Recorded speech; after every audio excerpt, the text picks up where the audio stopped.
Building a seven-figure Amazon business isn't luck. There's a formula. Here's how to crack it. I'm Josh Hackett, CEO and founder of EHP Consulting Group, and my goal is to help you become and stay a millionaire on Amazon. And the only way to do that is to conquer Amazon together. Let's dive in.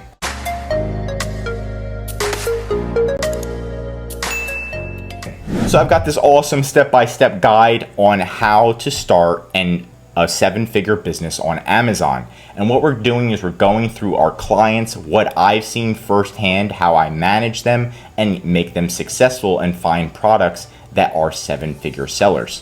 So the first thing that we're going to do is go through one of our clients, which is Hickaway. They solve a problem, it's hiccups. Everybody gets hiccups. It's a great product. It's making $160,000 a month. Add that up, it's more than $1 million a year in sales. And they keep running out of stock, so their sales could be more. So what we're doing is we're analyzing the products here. So the first product is a hiccup straw. The second product is a crochet kit, another one of our clients, the Woobles. You can check them up on Amazon. Right now they're doing $4 million a month. On average, they do around $1 million a month on Amazon. And it's just simply a crochet kit, teaches you how to crochet, has a video, has all the instructions, a DIY kit. Another seven-figure seller, and this is a shower head. So you attach it to your regular shower head, and then it goes across, and then it shoots 2 streams of showers at you, which is great for couples. So this one's making $1 million a month. And another thing about this product is it's brand new. They only have 341 reviews. So it just shows you, you don't have to have tons of reviews to make $1 million a month on Amazon. Next one is a nasal thing. If you ever have nasal problems or it's hard to breathe at night, which happens to most humans, this is the product that solves it, and it's making $300,000 a month, which again adds up to over 7 figures a year for an Amazon seller. Now, what we're looking at for these products is, what do they all have in common? Obviously, they solve a problem. Now, they solve a problem for the masses, right? So the masses have an issue with hiccups, like most humans, right? A lot of people want to learn how to crochet. Again, another product that tons of people want to buy. Everybody showers, hopefully. Another product. And a lot of people shower with their couples, right? Nasal issues. So these things solve a problem for the masses. So you want to think big. Forks. Everybody uses forks. Knives, right? Now another thing you want to think about is, what do they all have in common? Intellectual property, aka a patent. If you can get a patent, you could dominate Amazon very easily. And I'm going to explain this a little bit more in depth. We have a client, and they are called Acculeaf. They're still on Amazon right now. Again, they're making a significant amount of sales. Now this client, we were managing them when they were only making around $5,000 a month. Then boom, we got them to $10,000. Then boom, $20,000 a month. And it kept going, $60,000 a month, $70,000. We even got them to $120,000 a month at one point. And then the client was like, this is so much work, this is crazy. He had a patent. Now what his device did is, it was a little clip that was very inexpensive, and you put it on your hand, and what it did is helped with your headaches, right? A natural remedy instead of taking pills. He walked in, got offered by a company, we're gonna buy your whole company for $3 million plus royalties. He wasn't even asking to sell his business. They found him. They knew he had a patent. They knew he had sales. They knew he was on Amazon. And the biggest thing why they paid $3 million plus royalties is because he had a patent. So if you can find a product and patent it and then sell it online, there's a huge potential where you can dominate it. And what do investors ask? So if somebody's going to invest in your business, a multimillionaire, a billionaire, there's 3 questions that they're usually going to ask. What's your sales? They want to make sure there's a demand for your product, right? What's your profit margin? Obviously, you have to be making profit or else they're not going to invest. And then, do you have a patent? That's going to be the third one. So you need to kind of, when you're launching, when you're about to start a business on Amazon, or you're already in a business, the next product, it needs to have a demand. It needs to be profitable. And this is number 3 that a lot of people miss out on is, can you get a patent? Do you have a patent? Is a patent pending, right? Once you get a patent, the whole game changes, right? Because then nobody can compete with you within the US. And this product right here, Navage, they've got about 20 patents in different countries. So they went all in. And now the step 1 is to find a good product, right? So what I always ask our clients when they first start is, what do you love? What do you do in general, right? We have one client, he's an eye doctor. So we're making a special eye doctor serum. And he is an eye doctor, so he knows what's allowed, what's not allowed, what's not in the market, what he wishes was in the market to help customers, right? Another person is an HVAC worker. He helps and he fixes AC units. And he's like, I wish they had this type of tool. So we went to China and then actually created a tool that he made himself and launched it on Amazon. And it was a huge success and a lot of great reviews came off of that, right? Golfing, we've had a lot of golfing clients. Airsoft, so what do you love to do? What do you specialize in? And if you can double down on that, it makes it a lot easier. Again, here's an example of a tool. And then you create a Gsheet. It's just an idea sheet. This is an idea sheet. You really wanted to have it online where you can write it down and have multiple ideas. So when you're walking, when you're thinking, when you're going throughout the day, when you're scrolling Facebook, TikTok, whatever, what comes into mind? So you want to be in creativity mode, in product idea mode. This is how you figure out different product ideas. And if we go back to this client, how did they come up with their idea, right? So this person who created this product was a neurosurgeon, and he fixed somebody's brain, and they were all happy, everything went well, but they couldn't stop hiccuping. No matter what they did, they couldn't stop hiccuping. So he was like, you know what? I'm going to make something that stops hiccups. And that's how he created it. Again, nobody knew how to crochet. And this woman loved to crochet. So she made a DIY crochet kit and then it exploded from there. Couple showering, another common thing that's an issue where people are like shoving you. You shower with a couple, you're like, I want the water, I want the water. Nasal issues. This client was at a game and he had a headache, and then all he did was press right here and then it stopped his headache. And he was like, what if we had like a clip that you could put right here that could stop your headaches? And there you go, then AccuLeaf was born. So you need to kind of, and it's very basic, right? Sometimes you don't have to think too hard about it, but create a Gsheet, create ideas. Not every idea is going to be a winner, right? Use TikTok search, hashtag TikTok made me buy it. You can also look at all SharkTankProducts.com, look at different ideas. Another pro tip is what other people do is they look at China. So they look at different countries. Maybe there's a product in Australia that they don't sell in the US, and you could actually take that product and start selling it in the US. Because if they patent it in Australia, that means that it's not patented in the US, and then you could start selling in the US and patent in the US before they do. That's another idea, right? China does that all the time. You can utilize different tools like Helium 10, Jungle Scout, AMZ Scout. Those are right in the description. They just help you find new products. And then step 2 is product analysis. So you want to have like how many competitors are there? If you're trying to launch a product and there's tons of competitors, like you're trying to launch a multivitamin, it's a no-go, right? There's way too many competitors selling multivitamins. You want it to be specific, you want it to be niche. Here's an example of a touchless vacuum. They only have 1, 2, 3, 4, 5, 6, 7, only 7 competitors. If there's only 7 competitors, there's an opportunity for you to come in.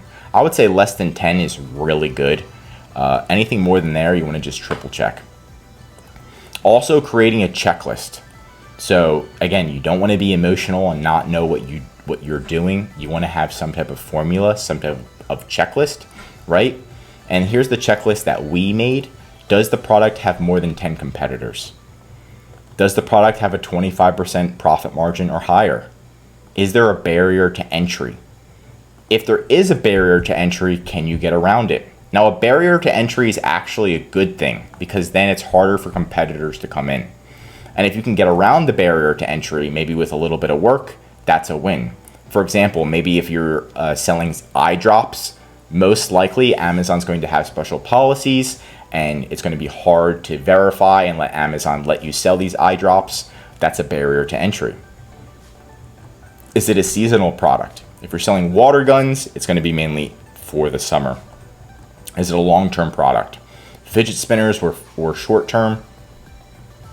Do you think it has a patent, right? If it doesn't have a patent, then you can jump in and patent it. If it does have a patent, then it's going to be difficult to sell a product that already has a patent because they can come in and kick you out. Is it a niche product? Do you think China can come in and easily compete? This happens all the time on Amazon. If you sell a product and you start becoming successful, somebody from China comes in, or even somebody else from the same country comes in and then starts competing with you. Are all the competitors making at least $5,000 a month or more? If the competitors suck and they're still making money, that's a good sign. What would you rate the product? So then you give it a rating. So this is kind of after you create the Gsheet, the idea Gsheet, you kind of like sort it out and then you try to have like at least 10 products on here and you can try to see which ones to launch. And then you can go to Alibaba, how much does it cost? You can find a manufacturer that can recreate the product on Alibaba. And then check out your earnings potentials. You just go to Google and you type in Amazon profitability calculator and you can actually see how much Amazon would charge you in fees so you can calculate your profitability and then you can put that in right here. Here's an example of Amazon's profitability calculator. Narrow your list down to the top 3 to 5 most profitable products and double down on those. I always have clients launch 3 to 5 products in different niches to ensure success on Amazon. So even with Aculeaf, if we go back to Aculeaf, they have several products and they launched 3 to 5 different ones, 3 to 5 different colors, and then we narrowed it down to focus on the #1 sellers. So you launch 3 to 5 different products, usually in completely different categories, right? So completely different products. Maybe one is for babies, one is for adults, right? One is for gaming, one is for health, one is for stretching. It's completely different products, and that increases your chances of success. Now, you don't want to launch too many at a time because it's going to cost a lot of money, and then you're going to lose a lot of energy and time because it does take a lot of time. So you can see example of like we're narrowing down some different products right here for a client. And then the product research checklist I already spoke about. And then just understanding if it is a seasonal product. Some products are only sell in the summer. That's fine. But you need to be ready for the summer season and double down. And then what are you going to do for sales for the rest of the season? That's why we recommend having 3 to 5 different products in different categories. Then once one launches off and does really good, you double down on that one. Does it have a patent? You can do a patent search. And then can you actually file a patent for it? Pro tip, always have 3 to 5 different product ideas.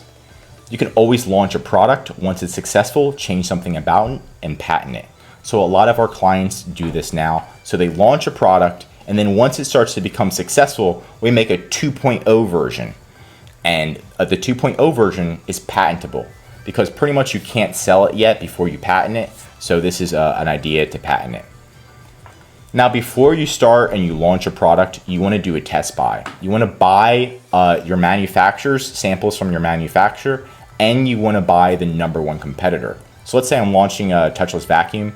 I'm going to buy the #1 competitor right here. Maybe I'll buy this one and this one. And I want to see what's all the fuss about. Why are they making so much money? Then I'm going to buy the product from the manufacturer, and we need to make sure our product is just as good or better. Usually you want to make sure it's better. You can also look at their negative reviews to see how to improve it. Take photos, measurements, and determine how you can get yours to stand out. What samples need to be improved, right? So we looked at the negative reviews right here for this product. So right now, pretty much they received a used one. So in order to not receive a used one, you could easily have vacuum seal the item, have tamper evident tape, and then also better video instructions and written instructions on how to use the product or how to return it if it is used.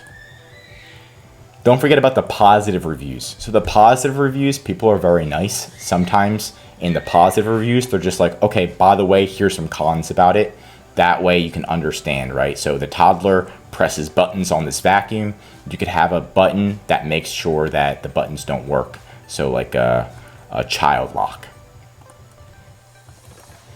Now again, when you order the sample, when you're ordering from the competitors, you really want to go in it and go into product invention mode. So what we do is we're measuring everything. We're looking at what the size of the competitor is, how heavy is it, what do their instructions look like, what are the size of their instructions, how do their instructions look, is it easy to understand, is it good printing quality, everything. You really want to go into it because everything does matter on Amazon. It just takes one negative review to mess up your entire brand, especially in the beginning.